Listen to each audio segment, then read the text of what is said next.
China's dominance is global.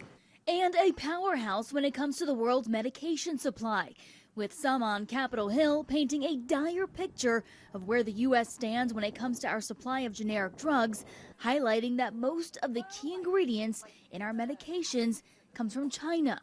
Rosemary Gibson is the author of China RX. This summer, she testified before the U.S.-China Economic and Security Review Commission.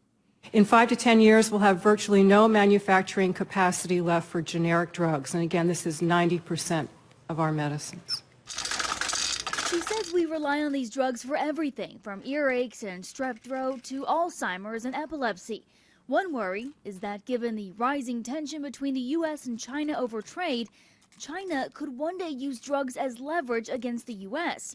Congresswoman Anna Eshoo calling this a national security threat. I really think that our health subcommittee needs to do a lot more work relative to America's drug supply.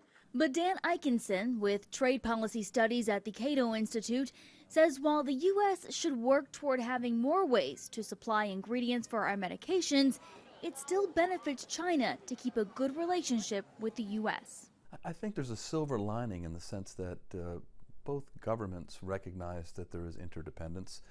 We also have to recognize that the Chinese are very dependent on the United States for other sorts of medicines and devices and all sorts of products. As far as any timeline for any hearing on this on Capitol Hill, lawmakers say they do want to tackle this topic soon, but given the ongoing impeachment inquiry, it's not clear exactly when that might be.